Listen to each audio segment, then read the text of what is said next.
Théorème 2.1, on a lambda, valeur propre de A.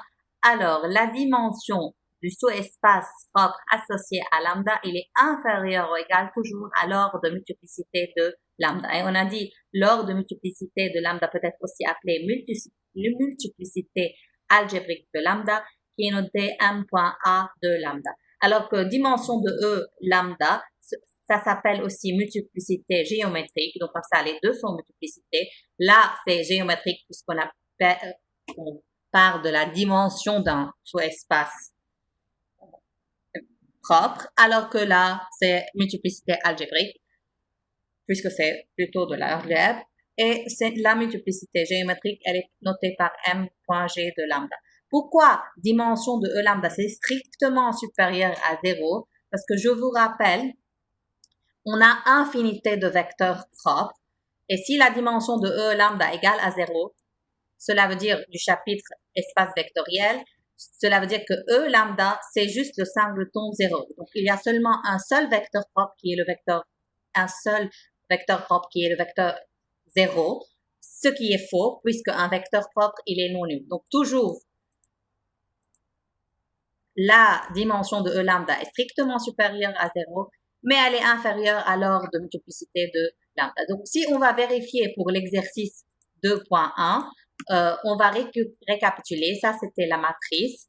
X1 qui était 1 moins 1, c'était un vecteur propre associé à lambda 1. Et X2, c'était le vecteur propre associé à lambda 2.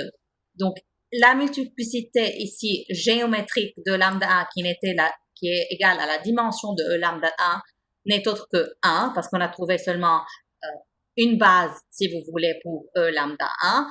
Et là, la dimension de E lambda 2, c'est aussi 1 parce que, pareil, on a trouvé seulement un seul vecteur qui est le base de E lambda 2. Donc, on remarque que la multiplicité algébrique égale à la multiplicité géométrique. Pourquoi la multiplicité algébrique, c'est 1 dans les deux cas? Parce que je vous rappelle, lambda 1 et lambda 2 étaient des racines simples. Donc, multiplicité algébrique des deux, c'est 1.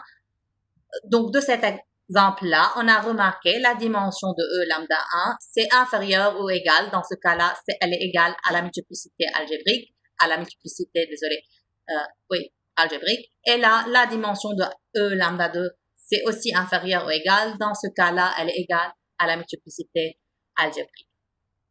On continue. Matrice similaire et diagonalisation.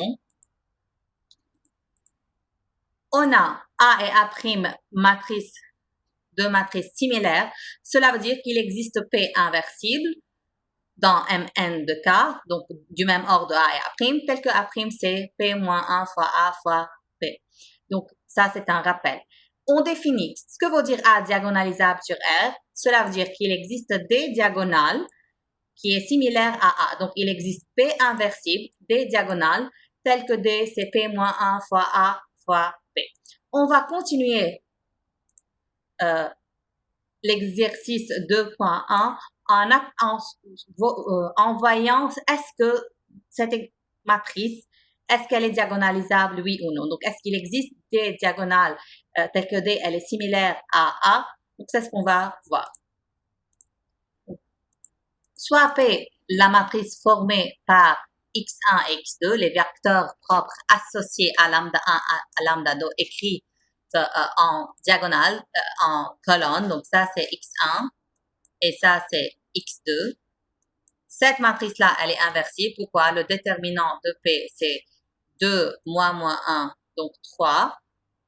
Elle est non nulle, donc P moins 1 existe. C'est 1 sur le déterminant de A transposé de la comatrice. Donc, ça c'est l'inverse de la matrice P. Si on fait maintenant P moins 1 fois A fois P, donc P moins 1 fois la matrice A initiale fois la matrice P, vous allez trouver une matrice diagonale avec les termes de la diagonale n'est autre que moins 1, 5, donc les valeurs propres. Donc, qu'est-ce qu'on peut remarquer? X, elle est formée par le vecteur propre X1, X2 associés, et P moins 1 fois A fois P vous a donné une matrice diagonale.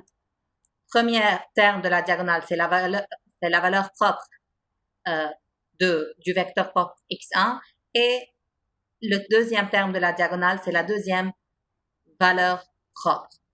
Donc, qu'est-ce qu'on peut déduire?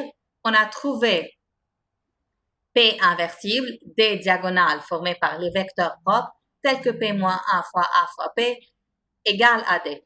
Donc, du théorème précédent, on peut déduire que A, elle est diagonalisable, dans ce cas-là sur R, parce que tous les éléments de la matrice A appartiennent à R.